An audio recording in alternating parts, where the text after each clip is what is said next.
Big game bow hunting. We look at the specialist kit needed to take down a buffalo. When you come to Africa, I mean, you have to make sure you got the right setups. I mean, these animals are dangerous. We have Fieldsports Africa news with all the latest hunting and conservation. Plus, I visit an old friend of mine to explain how bow hunting has evolved in South Africa and what you can expect if you come out here to hunt. I'm Leonard and this is Fieldsports Africa.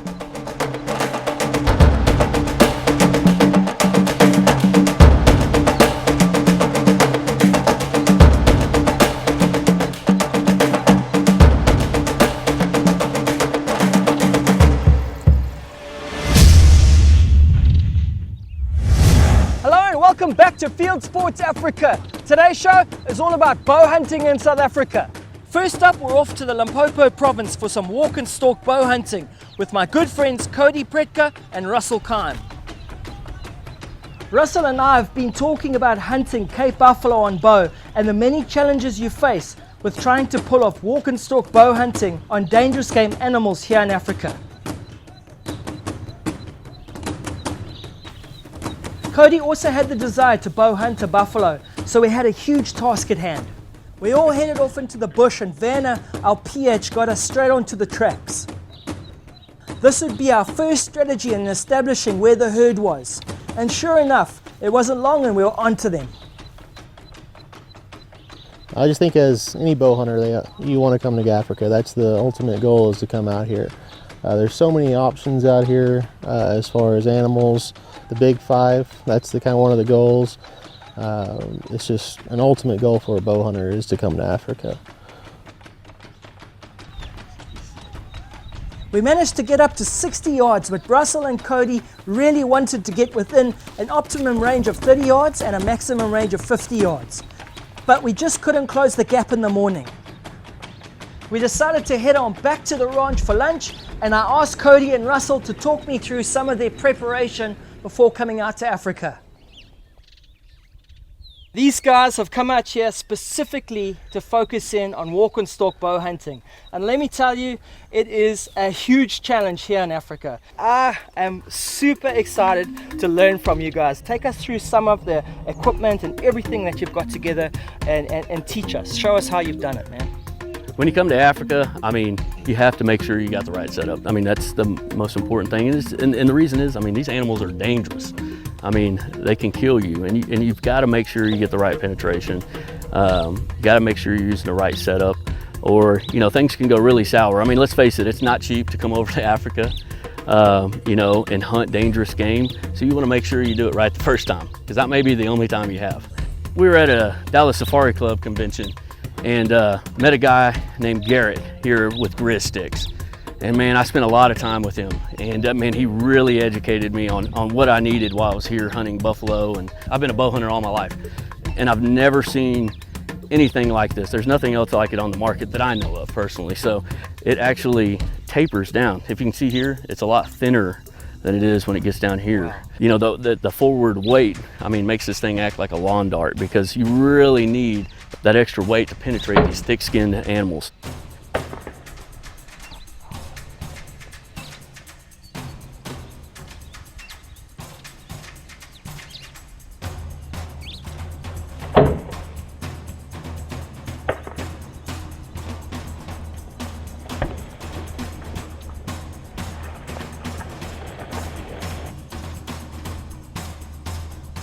So inside here, what they've added is a brass insert, you know, and so they glue it in here, it sticks in here like that. And then on top here, this is one of my most important things, you know, I mean, and if you look at these, man, these things are 315 grains. I don't want to touch that thing. Oh man, I mean, yeah, you can look at them and get cut. I mean, and you know, that with the brass insert makes this arrow weigh 950 grains. This is my buffalo arrow. And then Cody, you had a different setup. I mean, we're talking primarily here about the dangerous game setup, but you brought something different for plains game. Why don't you just show us quickly what you decided to choose for your plains game hunting? For the plains game out here, you know, my particular setup is I went with an 80-pound bow, okay, for plains game. The full weight of this arrow is 440 grains, and that's actually on the low end, you know. But with the 80 pounds, it makes up for it. Okay, if I was shooting 70, I'd probably go with the heavier area myself. With the kinetic energy and everything that I projected on this, I think it's like 308 feet out of an 80-pound bow. Smoking fast. It went clean through the roan. I mean, what do you say of that? I mean, that animal's big. It's a huge animal. And it just never stopped. It landed 20 yards behind it. So it's more than enough for those animals. You can actually just bring, you don't need to bring 2 bows nowadays. You can bring the same bow, and I've got my 20 and 30 yard pin for my plains game arrows. And then below that, where normally your 40 yard pin would be for your plains game arrows, that is actually just the 20 yard pin for my dangerous game arrows. So, you know, the 950s. So it just makes it to where it does make it a little more difficult, because you've got to register that in your head, like, and you've got to know which pins work for which arrows. But it does make it a lot easier for traveling. You don't have to bring 2 bows. You know, you can use the same bow. And when you're stalking, and that's the thing about Africa, you know, you might be going out there and stalking on some buffalo, and when that big Inyala or that big kudu walks out, you know, you can still, you know, just switch arrows and zip them. Well, thanks guys. I mean, you guys have taught me a heck of a lot since I've been out there. I've been bow hunting for a good couple years now, and I feel like I'm a junior at this. But I'm super excited to get out there with you guys. Let's get on some of those antelope, maybe some of the dangerous game with our bows, and see if we can get it done, man. After lunch, we were back on the tracks and we bumped into a nice herd of Tessabe. This is quite a unique and rare antelope to take on walk and stalk with a bow. So Cody immediately asked if he could give it a try. Vanna didn't hesitate to say yes. We put the buffalo hunt on hold and started out after the Tessabe.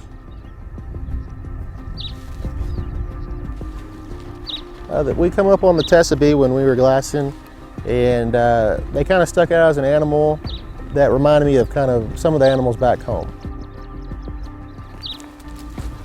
The herd was very relaxed and allowed us to get within 100 yards of them quite early on in the hunt, but as we promptly found out, it wasn't going to be that easy. I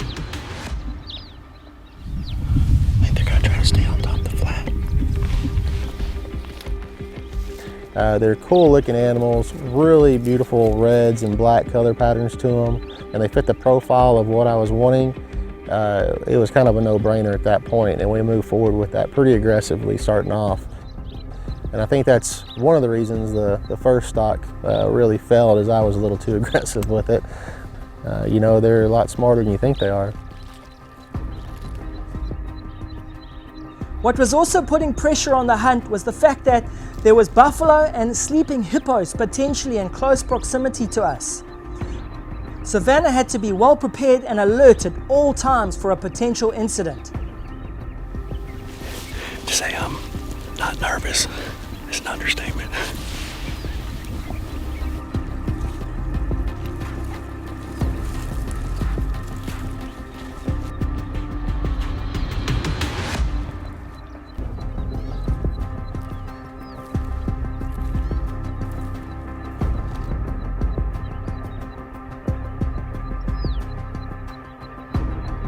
Stocked in on these Tessabes and got in so far. And now they're looking back and they got us.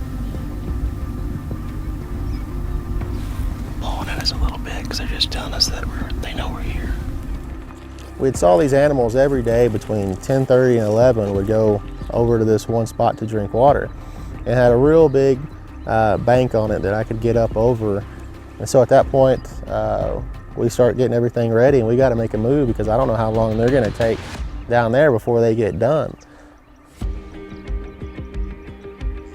The Tessabe herd headed off to the waterhole just as Cody predicted. So at this point we knew where they would be, but the question still remained. Would we be able to get in range and get a shot off before we get busted? So we go down this embankment, we go, I don't know, probably 400 or 500 yards. We finally get up to the embankment and we're hugging it. We're gonna go over here, see if we can spot them. Come around the corner, see if we can get up on them. But I don't know where they're gonna pop up over it or if I'm gonna pop up over it onto them. And so we're creeping down it and we're going 10 yards, 20 yards. And at one point I tried to come up and I was like, no, we better back down it. I don't think we went far enough. We go down maybe 10 more yards and then one of them sitting there spotting me. He's unpinned me out. So I had to get down low, and then whenever I got ready and ranged him, he was at 44 yards, and he gave me enough time. He took too much interest in what was going on, and all I could think was just slowly squeeze the trigger.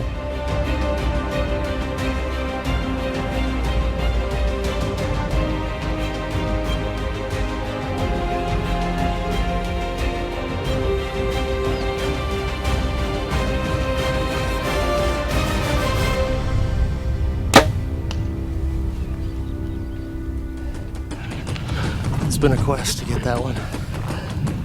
They're smart, Tessabe. Finally got in there, gave me a little shot. Got underneath the trees, had to dug down pretty low to get in there, get the arrow in. Hit him good. Most of their paddles are really forward in their chest. Gave me a good quarter, put it in there. Looks like a real good shot.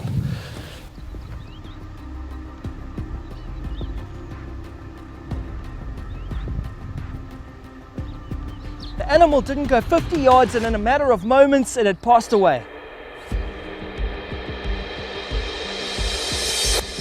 About 5 minutes had passed, the Tessabe wasn't moving, and now it was time to celebrate. Man, I tell you what, that was cool. That's definitely an animal that a lot of people don't have, so it's quite a trophy, man. You know, it's funny, when you see them from a distance, they look, they're not as flighty as a lot of animals. But then, boy, when you start getting on the track, they turn around and look at you, and that's the end of it. Yeah. All right, well, let's go take a look. Yeah, let's look. We walked up to him, and he was much bigger than we thought. What a great hunt, and a very nice trophy for Cody to take home. Those deals. Yeah. I bet your heart was pumping because we've been after these all week, man. I was a little jacked whenever he come up, and I just saw him. I was like, oh my gosh, because I was expecting to come over the dam and see him. And we pushed down about 10 more yards, and then there he was staring at us. So made for a real surprise. Quick, get the range on him, knock an arrow, get it done, But that's what it's about. I'm just glad I got to watch it from a far distance. That's pretty cool to get to see it. Congratulations, my friend. I tell you what, how many stocks now on these? I don't even know, man. I think it's like 3 or 4 every time you'd come on them, and you'd try to get on them, and they would just pick you up. I mean, they've got some good set of eyes on them, and they don't just let one of them watch. They all looking the whole time. Yeah. One head down, other head up. Well, man, I tell you, congratulations, man. Thank you. I'm so glad you came, bud, and I can't wait to get you back in Africa again. Yeah, we're gonna come back, definitely, most definitely. That's awesome, man. 1, 2, 3, there it is. And now we're back with Beth for the latest news and views on the hunting and game breeding industry here in Africa.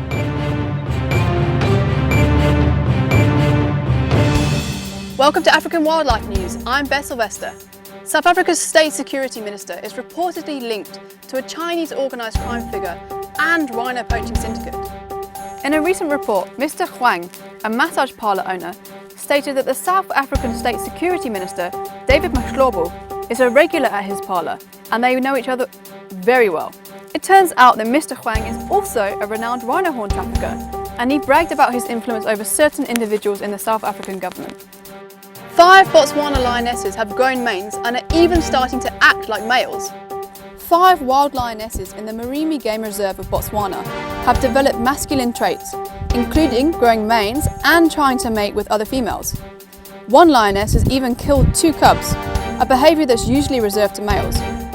At this stage, no one is entirely sure why this handful of lionesses have become so masculine, but one theory is that they are carrying a rare genetic mutation. Thankfully, the females appear to be infertile, which means there is 0 chance of these genes being passed on from them. Malawi is moving 500 elephants across the country. A conservation NGO in Malawi is planning to relocate 500 elephants from an overpopulated area in the south of the country to a reserve further north that can better support them. In the world's largest translocation attempt of its kind, these elephants are moved from Lwande National Park to Nkotokota Wildlife Reserve. During the 185-mile journey, the elephants are given a long-lasting sedative to keep them calm. Great care is taken to move family groups at the same time so as not to separate mothers and calves. The United States have banned trophy imports of captive South African lions. The US Fish and Wildlife Services have announced that there has been a failure to demonstrate significant evidence that the trophy hunting of captive lions in South Africa brings a conservation benefit that ultimately aids the survival of the species in the wild. If such benefits can be clearly shown, the decision will be re-evaluated. The import of trophies from wild populations from South Africa will still be allowed. Pangolins are the world's most trafficked animal. Of the 8 species worldwide, 4 species are from Asian origin and 4 live in Africa. All 8 species are targeted for their meat and scales for the use in traditional Chinese medicine. At the recent CITES convention, all 8 species were upgraded from Appendix 2 to Appendix 1. This will stiffen fines and jail time for pangolin traffickers. Earlier this year, customs officers in Hong Kong seized roughly 4,000 kilograms of suspected pangolin scales in a shipping container originating from Cameroon. Last year, a huge seizure in Indonesia with an estimated market value of $1.8 million was believed to be the largest seizure of these animals ever discovered. This has been African Wildlife News with me, Beth Sylvester. And now we catch up with my good friend Dirk van Zyl. Dirk has been a bow hunter in South Africa for over 27 years now. He has been a bow instructor for 10 years and the chairman of the Port Elizabeth Bow Club. But most importantly to me, he's my mentor in the sport. All right, well, Dirk, it's great to have you here on the show. It's been a privilege learning from you guys over the years. I remember when I got my first bow, I came here straight to the shop and you're the guy who taught me first on how to draw my bow and shoot it. So it's been a real privilege learning from you, man. Tell me, Dirk, why are you so passionate about bow hunting? It is just to be in the field. It's just a challenge. It's to be close to the animals, to stalk them. And then of course you got to know your equipment, you got to be confident and know what you do. It's enjoyable. I always enjoy it. I mean, as a bow hunter in South Africa, what are some of the challenges we face when practicing this form of hunting? First of all, when we started here about 27 years ago, there were no bow hunting farms. You had to go to a rifle farm, game farm, to try and bow hunt, and they weren't very happy with the bow hunters because it didn't look very effective. But as time went past, the people found out that bow hunting is actually kinder to nature. It's quieter, it's less disrupting to the nature. Look, bow hunting is not easy. It is a big challenge because first of all, you got to know the animals, you got to be in the right terrain, and you have to get close. You cannot shoot an animal at 50, 60, 70 yards easily with a bow. You got to be under 30 yards or 30 meters to be effective.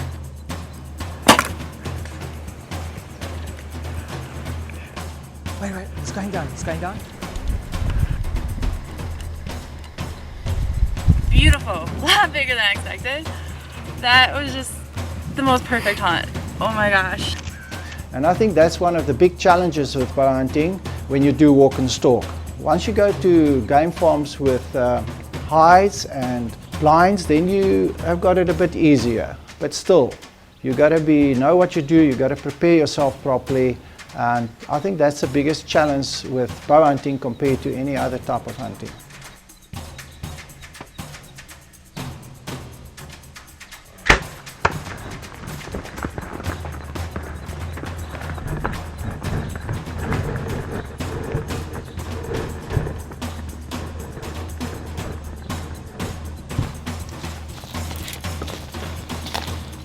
This is my very first animal in Africa, so I can't thank you enough for your help, Xander, and what you've done.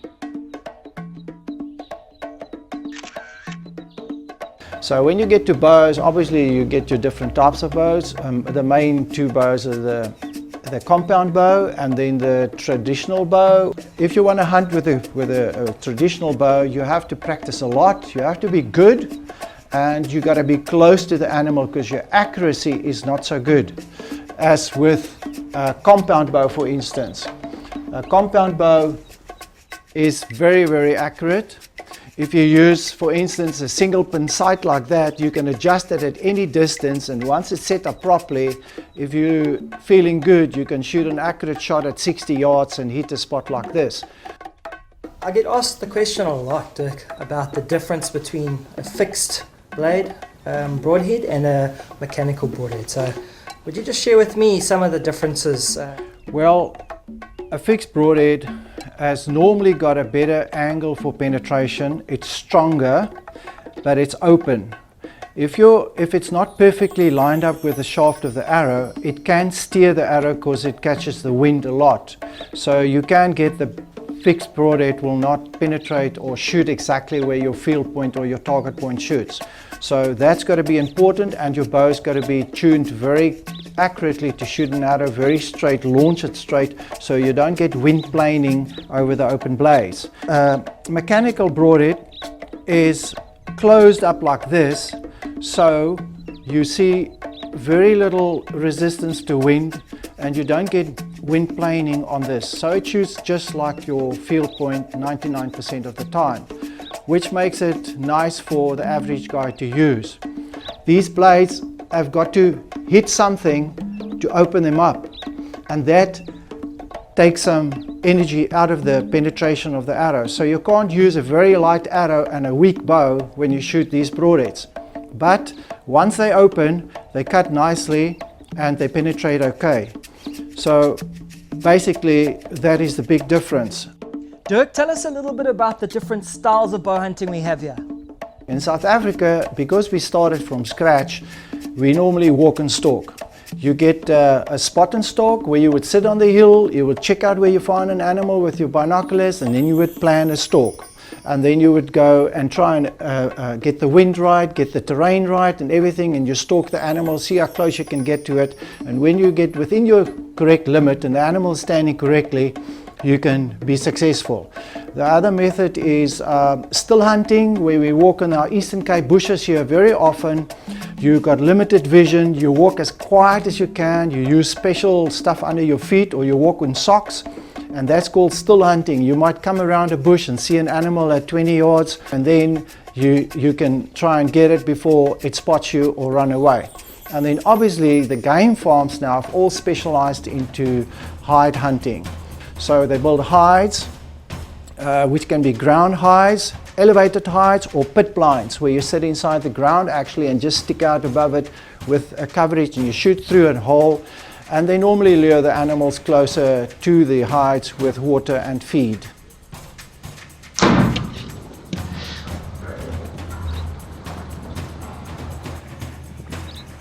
Jim, congratulations on this beast of an eland. Thank you. I appreciate all the hard work you guys have put in to make my dreams come true, man. This thing is awesome.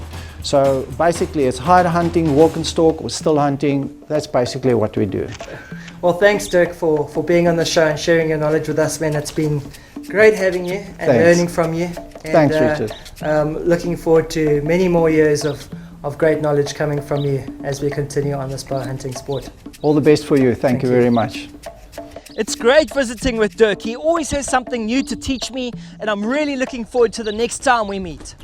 Thanks for joining us on another great show. If you guys would like to come out and hunt with the Fieldsports Africa team, then contact me at richard@fieldsports.tv. We'll see you guys next time on Fieldsports Africa.